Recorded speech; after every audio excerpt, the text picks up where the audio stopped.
નમસ્કાર, ગુજરાત ફર્સ્ટના ડિજિટલ પ્લેટફોર્મમાં આપનું સ્વાગત છે. હું છું આપની સાથે વિકાસ મુકવાણા અને મારા સહયોગી ઉદય ત્રિવેદી પણ મારી સાથે જોડાઈ ગયા છે. દરરોજ રાત્રે જે 9 વાગે મહાયુદ્ધનો શો આવે છે એના પ્રોડ્યુસર છે ઉદય ત્રિવેદી. એમની સાથે આજે ખાસ સંવાદ કરવાના છીએ.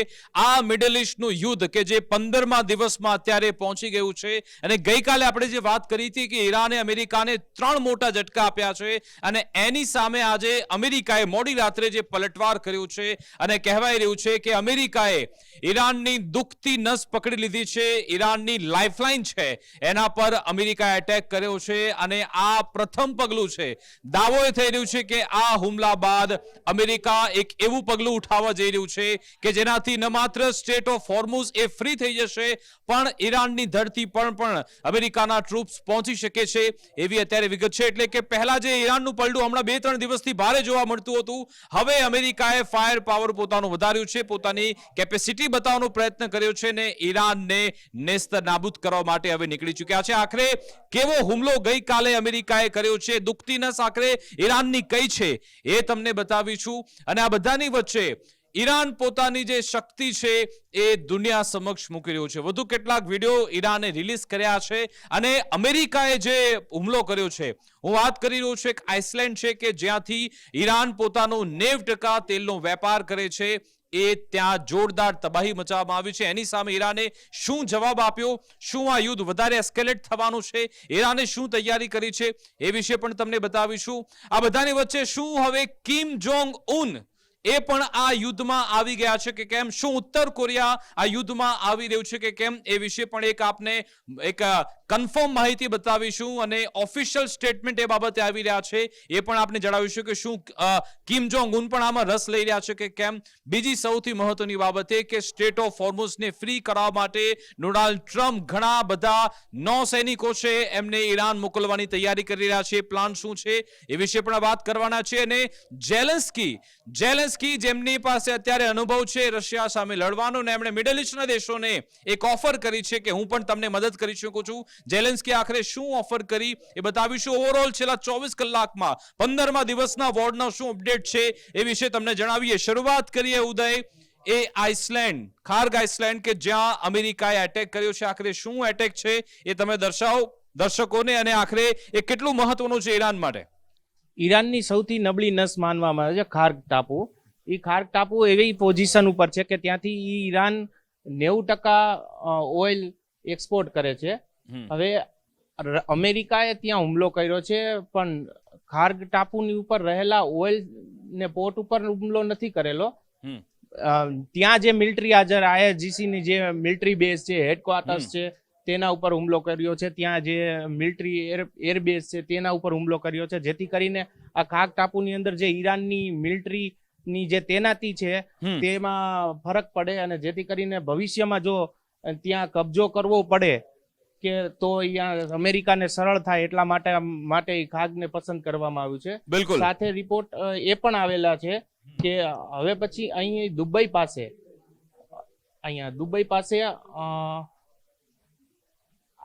અબુ મુસા કરીને જે ટાપુ આવેલો છે તેના પર પણ અમેરિકા હુમલો કરી શકે છે, કારણ કે એ ટાપુ એમ કહેવાય છે કે આ હોર્મોઝ સ્ટ્રેટ ઉપર નજર રાખવા માટે ખૂબ જ જરૂરી છે ઈરાન માટે.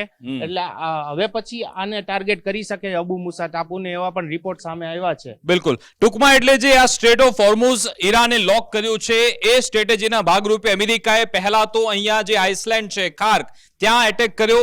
અને વિગત એવી મળી છે, ડોનાલ્ડ ટ્રમ્પે કહ્યું છે કે અમે અત્યારે ઓઇલ ઇન્ફ્રાસ્ટ્રક્ચર પર એટેક નથી કર્યો, પણ મિલિટરી જેટલા પણ ઇક્વિપમેન્ટ છે એને હટાવી દીધા છે.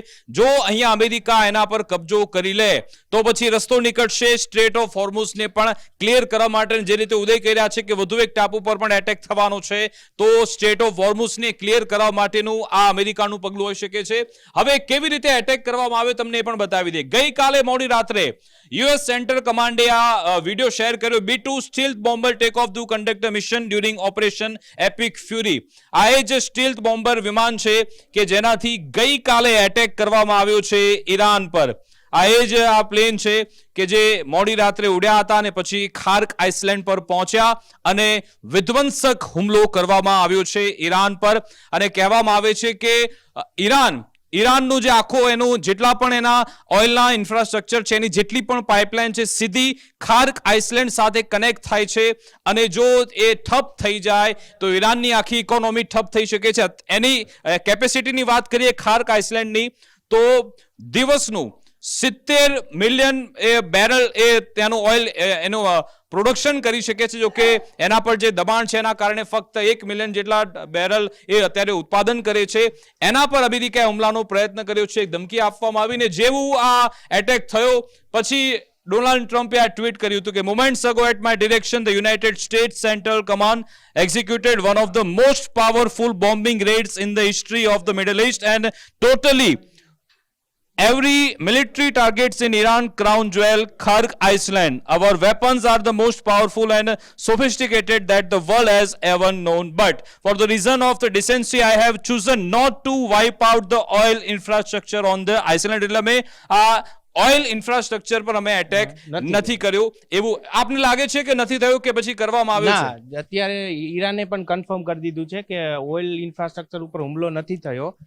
પરંતુ આ જે B2 બોમ્બર ઉડાડીને એક કડક સંદેશ આપ્યો છે કે જે આજથી પહેલા જૂન 25 ની અંદર જે 12 દિવસના યુદ્ધમાં અમેરિકાએ હુમલો કર્યો તો B2 બોમ્બરથી, એવા હુમલા ફરીથી શરૂ થયા છે. B2 બોમ્બર બહુ જ ખર્ચાળ એરક્રાફ્ટ બોમ્બર છે, એટલા માટે એને બહુ ઓછો ઉપયોગ થાય છે.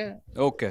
અને B2B થી અને એમણે જે સમયગાળો નક્કી કર્યો છે પણ ખૂબ જ મહત્વનો છે. શુક્રવારનો નક્કી એટલા માટે કરવામાં આવ્યો કે શનિ રવિ બજારો બંધ રહે છે એટલે એની ઇમ્પેક્ટ બજાર પર ન આવે અને કોઈ એવી અસર જોવા ન મળે. અને સીધી રીતે ડોનાલ્ડ ટ્રમ્પે એ પણ ક્લેરિફિકેશન કર્યું કે અમે ફક્ત મિલિટરી અમારા ટાર્ગેટ્સ હતા, ન કે કોઈ એમના oil depot.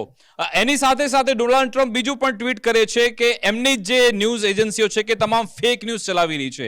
The fake news media heads to report how well the United States military has done against Iran, which is totally defeated and wants a deal but not a deal that I would accept. આ Donald ટ્રમ્પને કેમ એને પોતાની જ media પર વિશ્વાસ નથી આવતો? કેમ વારંવાર ગઈકાલે પણ ન્યુયોર્ક પોસ્ટનું નામ લખ્યું હતું કે ખોટા સમાચાર ચલાવે છે? એટલે શું ઈરાન આમાં જીતી રહ્યું છે એ બતાવી રહી છે અમેરિકન મીડિયા? હા, અમેરિકન મીડિયામાં પહેલેથી ટ્રમ્પનો થોડોક વિરોધ રહ્યો છે અને ખાસ કરીને જોવા જાવ તો અમેરિકાની 60% પબ્લિક આ લડાઈ લડવા નથી માંગતી. ઓકે. અને 60% સેનેટો પણ આ લડાઈથી પછી ડેમોક્રેટિક હોય કે પછી રિપબ્લિકન હોય એ આ યુદ્ધને સપોર્ટ નથી કરતું.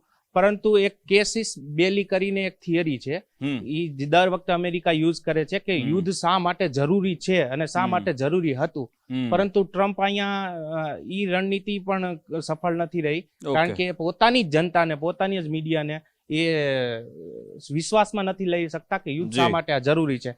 અમેરિકામાં એવું લાગે છે બધાને કે ઇઝરાયલ વતી અમેરિકા લડી રહ્યું છે અને ઈ ઇઝરાયલ વતી લડવા માંગતા નથી ત્યાંના પબ્લિક. બિલકુલ. એટલે કે જે આપણે જોયું હતું કે USS અબ્રાહમ લિંકન એના પર ઇમ્પેક્ટ આવી છે, જે ગેરાર્ડ ફોર્ડ છે એના પર ઇમ્પેક્ટ આવી છે ને એમનું KC-135 એ પણ ક્રેશ થઈ ગયું. આજે તો સમાચાર એવા છે કે 4 ક્રેશ થઈ ચૂક્યા છે. શું વિગત સાચી છે?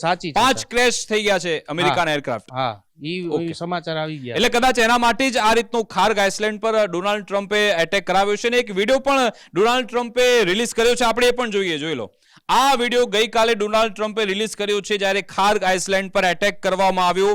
અનક્લાસિફાઈડ તમે જો કે કહેવામાં આવી રહ્યું છે લગભગ 2 કલાક સુધી B2 બોમ્બર્સે અહીંયા વર્ષા કરી હતી. 900 કિલોના બોમ્બ અહીંયા ખાર્ગ આઇસલેન્ડ પર ફેંકવામાં આવ્યા અને આ એ પરિસ્થિતિ ગઈકાલે મોડી રાત્રે જોવા મળી હતી. એના કારણે ઈરાન જે અત્યારે પોતાનો અહીંયાનો જે ડિફેન્સ પાવર છે કદાચ એ તો ખોઈ બેઠ્યું હશે, આપણે એવું માની લઈએ છીએ. પણ એની સાથે સાથે દર્શક મિત્રોને એ પણ જણાવી કે આ અગાઉ ઈરાકે પણ આવા હુમલા ખાર્ગ આઇસલેન્ડ પણ કરેલા છે જ્યારે 8 વર્ષ સુધી એમનું યુદ્ધ ચાલ્યું હતું. તો ત્યારે પણ ઈરાન તો બેઠું થઈ જ ગયું. તો શું અહીંયાથી બેઠું થઈ શકશે ખરા આપને લાગે છે? અત્યારે જે આ મિલિટરી ઇન્ફ્રાસ્ટ્રક્ચરને નુકસાન થયું છે ને ઈ એને વાંધો નહીં આવે ઈરાનને. જો અમેરિકા ઓઇલ સેક્ટર ઉપર હુમલો કર્યો તો ઈરાનને ખૂબ જ નુકસાન થાય. અહીંયા વાત ઈ છે કે યુદ્ધ પહેલા ઈરાન રોજ 2 બિલિયન બેરલ ઓઇલ વેચતું હતું, એટલે મીન્સ કે એક્સપોર્ટ કરતું હતું. મોસ્ટલી 90% ચીન જ જતું હતું.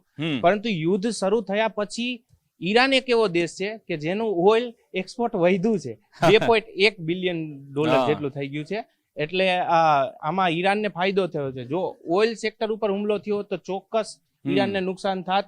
કારણ કે આવકનો સ્ત્રોત માત્ર આ એક જ છે. અને આ હુમલા બાદ હવે ઈરાને પણ ધમકી આપી છે કે જો અમારા અહીંયા કોઈ ઓઇલ ફેસિલિટીને નુકસાન થયું તો મિડલ ઇસ્ટમાં જેટલા પણ યુએસની એ મિડલ ઇસ્ટના દેશો સાથેના જે ઓઇલ ઇન્ફ્રાસ્ટ્રક્ચર છે ત્યાં અમે એટેક કરીશું ને એનાથી તેલના ભાવ ભડકે બળવાના છે. અને બ્રેન્ટ ક્રૂડ ઓઇલનો ભાવ તમે જુઓ, ગઈકાલે આપણે ઉદય વાત કરી રહ્યા હતા, 3 દિવસથી જ્યારે આપણે આ એનાલિસિસની શરૂઆત કરી છે $86 ભાવ હતો, 103 સુધી તો ઓલરેડી પહોંચી ગયો છે. એટલે જે કહી રહ્યું છે ઈરાન કે 150 સુધી તો આરામથી પહોંચે એવું લાગી રહ્યું છે કે ક્રૂડ ઓઇલના ભાવ હજુ પણ વધવાના છે. હા, વધી શકે છે. એટલા માટે અમેરિકા ઉપર અત્યારે ખૂબ જ મોટું દબાણ છે કે હોર્મુઝ સ્ટ્રેટને ઈ કોઈ પણ રીતે સુરક્ષિત બનાવે. એટલા માટે જ અમેરિકાએ જે સેટકોમ છે એ સેટકોમે પેન્ટાગોન પાસે મંજૂરી માંગી હતી મરીન કમાન્ડોઝની, અને જે જાપાનમાં ડિપ્લોય હતા એની યુનિટ ત્યાંથી નીકળી ગઈ છે. એટલે હોર્મુઝ સ્ટ્રેટને સુરક્ષિત બનાવવાના એ ટોટલ 5000 મરીન કમાન્ડો છે. કેટલા છે? એક યુનિટની અંદર 2,500 આવે છે, એટલે 5,000 લોકો, 5,000 મરીન કમાન્ડોઝ છે. હવે મરીન કમાન્ડોઝ છે ને વિશ્વના સૌથી સર્વશ્રેષ્ઠ કમાન્ડો માનવામાં આવે છે, એનો પહેલો નંબર આવે છે. એટલે ઈ લોકો જો હોર્મુઝ સ્ટ્રીટને સુરક્ષિત બનાવશે ઓઇલ ટેન્કર ને ગેસ ટેન્કર માટે, પરિવહન માટે, તો જ તે આ ક્રૂડ ઓઇલના ભાવ છે ઈ કાબુમાં આવશે. બિલકુલ. આપ દર્શક મિત્રોને બતાવી દે કે આ 21 માઇલનું જે સ્ટેટ ઓફ હોર્મુઝ છે એ ઈરાન અત્યારે કંટ્રોલ કરીને બેઠું છે. અમેરિકાએ રણનીતિ એ બનાવી છે કે પહેલા તો ખાર્ગ આઇસલેન્ડ એને આખું કવર કરી લેવું, પછી જે રીતે ઉદય બતાવ્યું કે અહીંયા વધુ એક ટાપુ છે અબુ મુસા, આ બંનેને જ્યારે કાબુ કરી લેવામાં આવે ત્યારે પછી, અને આ બાજુથી અહીંયા તો અમેરિકાનું એરક્રાફ્ટ કેરિયર છે અબ્રાહમ લિંકન, અને મરીન કમાન્ડો ઉતારવાની પણ વાત થઈ રહી છે. એની મદદથી આ કદાચ 2-3 દિવસમાં કોઈ મોટું ઓપરેશન કદાચ થાય તો નવાય નહીં. એટલે સ્ટેટ ઓફ હોર્મુઝને લઈ ઈરાન હવે આગળ શું રણનીતિ અપનાવે છે એ આપણે એના પર નજર રાખીશું. આપણે સાથે સાથે યુએસ કમાન્ડ જે વાત કરી રહ્યા છે, આ એક ફોટો તમે જોઈ લો, યુએસ આર્મીએ ગઈકાલે રાત્રે શેર કર્યો છે. એ ખૂબ જ મહત્વનો ફોટો છે, અને એમાં તમે જો કહેવામાં આવી રહ્યું છે યુએસ આર્મી તરફથી, our soldiers can deploy at any time anywhere in the world even below sea level. એટલે દરિયાની નીચે પણ અમારા મરીન કમાન્ડો છે એ ત્યાં ઓપરેશન પાર પાડી શકે છે એવી અમારી ક્ષમતા છે. અને આ મેસેજ ઈરાન માટે જ યુએસ આર્મી ગઈકાલે આપ્યો છે. You are looking at an army change command ceremony completely underwater એમના કમાન્ડો ઉભા રહી શકે છે, ત્યાં કોઈ પણ ઓપરેશન એમણે પાર પાડવા હોય એ કરી શકે છે. એ રીતનો મેસેજ એમણે આપ્યો છે. હવે આપણે આવી જઈએ કે શું આમાં કિમ જોંગ ઉન, જેની ખૂબ ચર્ચા થઈ રહી છે કે કિમ જોંગ ઉન આ યુદ્ધમાં આવવા માંગે છે, અથવા તો ખૂબ એમનો ઇન્ટરેસ્ટ છે કે એ તો મિસાઇલોથી રમતા જ હોય છે, એમની પણ એન્ટ્રી થઈ ગઈ છે. કે એમ સવાલ એટલા માટે થાય કારણ કે જાપાનનું પહેલા તો પ્રધાનમંત્રીની જે ટ્વીટ એક આવ્યું જાપાનના પીએમ્સ ઓફિસ ઓફ જાપાન, એમણે આ ટ્વીટ કર્યું, north Korea has launch suspected ballistic missile, more updates two follow. આ સવારે 10 વાગે આ મેસેજ આવ્યો છે, અને જ્યારે નોર્થ કોરિયા નામ જ્યારે લોકો જોયું તો લોકોના કાન ઊંચા થઈ ગયા છે કે આખરે શું કિમ જોંગ ઉન, આ આખરે શું છે આમાં? હવે આમાં એવું થયું છે, કિમ જોંગ ઉનની હિંમત એટલા માટે વધી છે કે જાપાન અને સાઉથ કોરિયાની રક્ષા માટે અમેરિકાએ જે ડિપ્લોયમેન્ટ કર્યું હતું એ ઈરાન યુદ્ધને કારણે ત્યાંથી ખસાવી અને ઈરાન તરફ લઈ ગયા છે, જેથી કરીને ત્યાં તેનાથી ઓછી થઈ ગઈ છે. અને બીજું એ કે જ્યારે પણ અમેરિકાની વાત આવે અને અમેરિકા વિરુદ્ધના યુદ્ધની વાત આવે ત્યારે કિમ જોંગ ઉન આ રીતે બેલેસ્ટિક મિસાઇલના પરીક્ષણ કરતા જ રહે છે, અને ખાસ કરીને સાઉથ કોરિયાને દબાણમાં લાવવા માટે, એટલા માટે એ આવી રીતે કરતા હોય છે. ઓકે, પણ મને નથી લાગતું કે ઈ એના ટ્રુપ્સ મોકલે ઈરાન, મને કારણ કે એને રશિયા લાગે છે ખાલી. હા, બરાબર. તમને યાદ હશે કે જ્યારે કુવેતમાં કે આ થર્ડ સિસ્ટમ કઈ જગ્યાએ તોડી પાડવામાં આવી હતી ઈરાન તરફથી?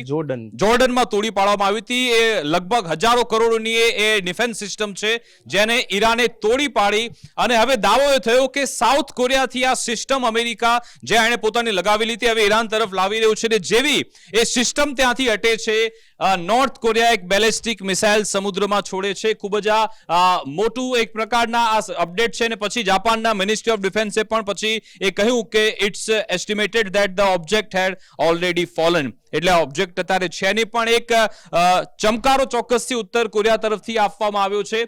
હવે આપણે વાત કરીએ જાપાન વિશે, તો વાત કરી ઝેલેન્સ્કી, વ્લાદિમીર ઝેલેન્સ્કી એ અત્યારે મેદાનમાં આવ્યા છે, ને એમણે મિડલ ઇસ્ટના દેશોને એમણે અપીલ કરી છે કે તમે અમારી મદદ લો, અમારી પાસે ખાસો એવો અનુભવ છે.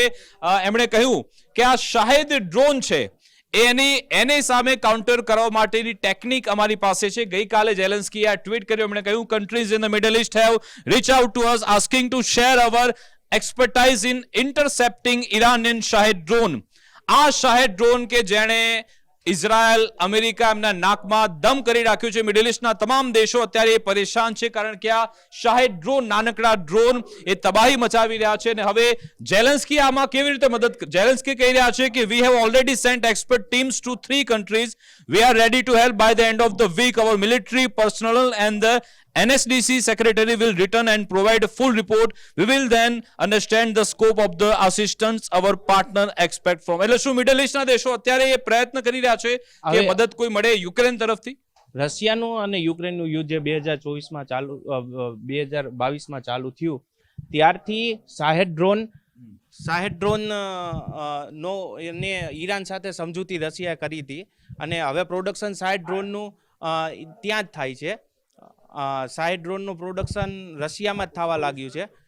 હવે રશિયાની જે સેના છે એ ખૂબ જ શાહેદ ડ્રોનનો ઉપયોગ કરે છે અને એટલા માટે ઝેલેન્સ્કીની સેનાએ અને ઝેલેન્સ્કી એટલે કે યુક્રેને ઇન્ટરસેપ્ટર ડ્રોન બનાવ્યા છે, ખાસ કરીને શાહેદ ડ્રોન માટે. એની એટલી ઝડપ એટલી બધી વધારે છે કે શાહેદ ડ્રોનની ઝડપ કરતાં વધારે એટલે ઇન્ટરસેપ્ટ કરવામાં અને પાછું સસ્તું છે. એટલે અત્યારે અહીંયા ઝેલેન્સ્કી મોકો જોઈ રહ્યા છે 2 પ્રકારનો ફાયદો લેવા માટે. એક તો ઇન્ટરસેપ્ટર ડ્રોન વેચશે અને એક્સપર્ટની એને જે નાણાં કમાવા મળશે. યુક્રેનને અત્યારે અર્થતંત્ર ઠપ થઈ ગયું છે, તો એ રીતે. અને બીજું એ કે યુરોપ અને યુક્રેનને એવું લાગી રહ્યું છે, ઈરાનના આજે વિદેશ મંત્રીએ પણ નિવેદન આપ્યું કે આ ગેરકાયદે યુદ્ધ, ઈરાનના વિદેશ મંત્રીએ કીધું છે કે આ ગેરકાયદે યુદ્ધ એટલે ઈરાન વિરુદ્ધ જે યુદ્ધ ચાલે છે ગેરકાયદે ગણાવ્યું એને. તો એમાં જો યુરોપ અને યુક્રેન અમેરિકાનો સાથ આપશે તો અમેરિકા પછી યુક્રેન ને રશિયા યુદ્ધમાં વધારે મદદ કરી શકે એવી લોકોને આશા છે. એટલા માટે એ લોકો આ 2 ફાયદાને કારણે ઝેલેન્સ્કી મેદાનમાં ઉતર્યા છે. બિલકુલ, એટલે કે ઝેલેન્સ્કી એ માટે જ મેદાનમાં ઉતર્યા છે. અને હવે એની સામે ઈરાન શું જવાબ આપી રહ્યું છે? ઇરાનિયન મીડિયા તરફથી આ વિડીયો એક રિલીઝ કરવામાં આવ્યો છે કે આખરે એમના શહેરો એ લોકોએ મિસાઇલ માટે બનાવ્યા છે, ડ્રોન માટે બનાવ્યા છે. વધુ એક વિડીયો ઈરાન તરફથી રિલીઝ કરવામાં આવ્યો છે. તમે જુઓ કે અંડર ટનલ એમણે ડ્રોન મૂકી રાખ્યા છે. ખેમેનેઈ બધાના ફોટોગ્રાફ છે ને તમે જુઓ કે આ બધા શાહેદ ડ્રોન છે તમામ અંડર ટનલ. અને આ એની એવી એક સિસ્ટમ છે કે ડ્રોન ઓટોમેટિક બધા અહીંયાથી ક્યાંથી બહાર નીકળે છે, ક્યાંથી એટેક કરે છે, કોઈને ખબર નથી હોતી. એક ડ્રોન પતી જાય, આગળ બીજું ડ્રોન ઓટોમેટિક સેટ થઈ જાય છે. આવી ટનલ ઈરાને આખી તૈયાર કરી છે અને આવા શહેરો ઈરાને બનાવેલા છે અને એની મદદથી જ એ તમામ જગ્યાએ એટેક કરે છે. ખાસ કરીને ઈરાન છે ને છેલ્લા 20 વર્ષથી અમેરિકા સાથે યુદ્ધ કરવાની તૈયારી કરી રહ્યું. એને ખબર છે કે અમારા 2 દુશ્મન કોઈ પણ સમય આવવાના જ છે, ઇઝરાયલ અને અમેરિકા. એટલા માટે એણે તૈયારી કરી છે. આવા છે ને 6 મિસાઇલ સિટી બનાવ્યા છે અલગ અલગ ઈરાનના અલગ અલગ જગ્યાએ. આ ટનલ અમુક 200 ફૂટથી પણ અંદર છે. એટલે ત્યાં બંકર બસ્ટર બોમ્બ જો અમેરિકા છોડે ને તો આને ટાર્ગેટ ન કરી શકાય. આ ટનલને ટાર્ગેટ કરવી હોય તમારે તો ગ્રાઉન્ડ ઓપરેશન કરવું પડે, સબોટાજ હુમલા કરવા પડે, જે અમેરિકાને પોસાય એમ નથી.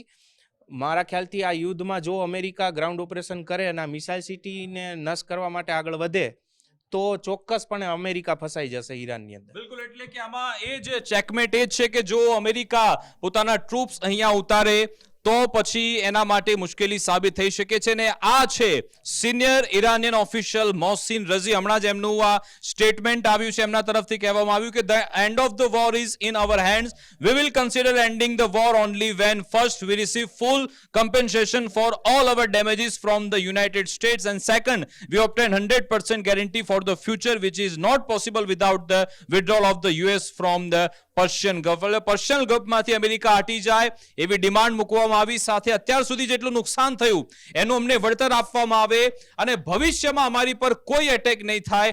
આ 3 જો ગેરંટી મળશે તો જ યુદ્ધ રોકીશું. એટલે ઈરાન એક કોન્ફિડન્સમાં છે, કહી રહ્યું છે કે યુદ્ધ તો અમે જ રોકીશું, ભલે શરૂ તમે કર્યું પણ અમારા હાથમાં છે કે યુદ્ધ ક્યારે પૂર્ણ થશે. હવે એમાં એવું છે કે અત્યાર સુધી આ પ્રકારના સ્ટેટમેન્ટ તમને સામે નહોતા આવતા, પણ જ્યારે મોજતુબા ખામેનેઈનું પહેલું નિવેદન જ્યારે રિલીઝ કરવામાં આવ્યું ત્યારે એમાં કીધું હતું કે ભાઈ અમે હોર્મુઝ સ્ટ્રેટ ખાલી બંધ જ રહેવી જોઈએ. સાથે જ એવું કીધું હતું કે જ્યાં સુધી દરેક મોતનો બદલો નહીં લેવાય ત્યાં સુધી આ યુદ્ધ શરૂ રહેશે. સાથે જ મુત્તુબા ખામેની એવું કીધું હતું કે જેટલું પણ નુકસાન થયું છે એની ભરપાઈ કરવી જ પડશે. એટલા માટે ત્યારબાદ હવે આ શરતો મૂકવામાં આવે છે કે ભાઈ તમે એક તો તમે પર્શિયન ગલ્ફને ખાલી કરો, સાથે તે જેટલું નુકસાન બહુ અબજો ડોલરનું નુકસાન થયું છે ઈરાનને પણ, તો એ કહેવાય છે કે 12,000થી વધારે ઇમારતો 24,000થી વધારે ઇમારતો નષ્ટ થઈ છે. તો એ બધાનો ભરપાઈ કરવામાં આવશે પછી જ તે ઈરાન યુદ્ધ બંધ કરશે.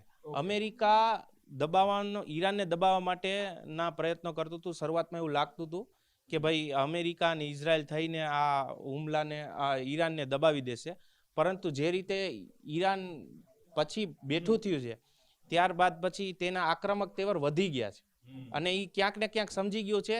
કારણ કે જે રીતે એક રણનીતિ અપનાવી ઈરાને જે જુદી છે, જુદી એટલા માટે છે કે ઈરાને આ પેલા 12 દિવસના યુદ્ધની અંદર ઇઝરાયલ ઉપર હુમલા કર્યા હતા અને અમેરિકાના બેઝ ઉપર હુમલા કર્યા, પરંતુ ક્યાંય અરબ દેશોને કન્ટ્રીને નહોતા કર્યા. પણ યુદ્ધને વિસ્તાર આપ્યો ઈરાને.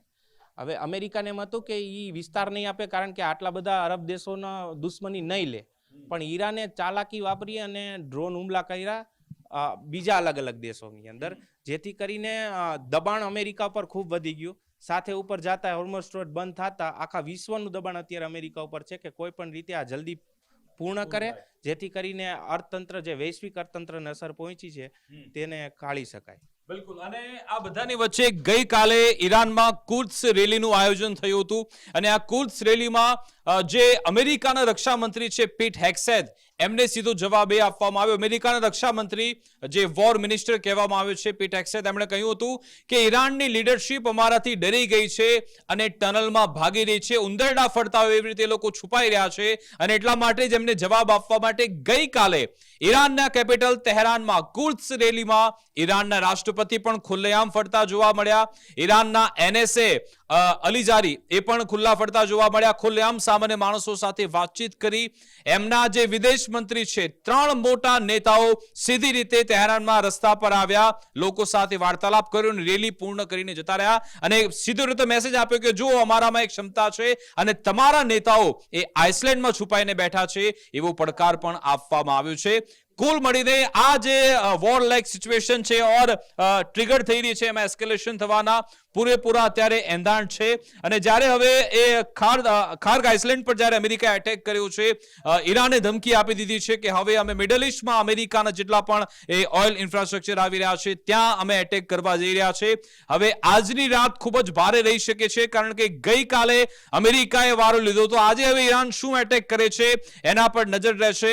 શું આમાં આ યુદ્ધ ગમે ત્યારે જઈને કે અટકી જશે અચાનક, જે રીતે આપણે અગાઉના જોયા છે યુદ્ધ, અને હવે આ ઈરાન વાળું યુદ્ધ એવું થઈ ગયું છે કે તમામ યુદ્ધનું બાપ બની ગયું છે કારણ કે સીધી રીતે એની અસર દુનિયાભરમાં જોવા મળી રહી છે. અલગ અલગ દેશો અત્યારે ચિંતાતુર છે. શું અમેરિકાના એની પડખે બીજા યુરોપના દેશ આવશે કે કેમ? શું ઇઝરાયલ કોઈ નવી રણનીતિ સાથે આગળ વધશે? ને ઇઝરાયલની વાત આવી છે ઉદય, તો એક વાત એ પણ કહી દે આપણે કે નેતન્યાહુનું મોત થઈ ગયું છે એવી અફવા જોરદાર ઈરાન તરફથી એક વોરફેર કરવામાં આવી રહ્યું છે કે હવે નેતન્યાહુ રહ્યા નથી. એમનો એક વિડીયો રિલીઝ કરવામાં આવ્યો છે કે એમાં એ તો AI વિડીયો છે, 6 આંગળી દેખાઈ રહી છે. એ પણ ખૂબ જ મહત્વની બાબત. હા, એટલે યુદ્ધની અંદર આપણે ઓપરેશન સિંદૂર વખતે પણ જોયું હતું, ઇન્ફોર્મેશન વોરફેર ચાલુ હોય અને આ લોકો રિપોર્ટ મુત્તુબાને લઈને બહાર પાડે છે કે ભાઈ એ કોમામાં છે, અપંગ થઈ ગયા છે, અતિ ગંભીર છે, અને આ બાજુ આ ઈરાનના લોકો નેતન્યાહુની વાત કરે છે. પરંતુ અત્યારે એમાં કોઈ સચોટ સમાચાર ન કહી શકાય કારણ કે આ તો આવું ચાલતું રહેતું હોય યુદ્ધમાં, એટલા માટે.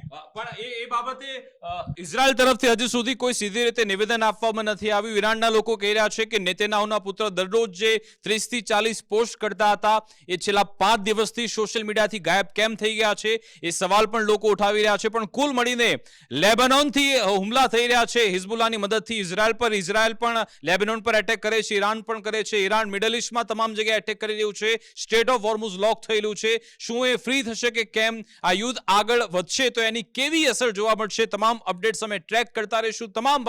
તમામ જે આવા અપડેટ છે સરળ ભાષામાં આપના સુધી અમે પહોંચાડતા રહીશું. અમને રજા આપશો. નમસ્કાર.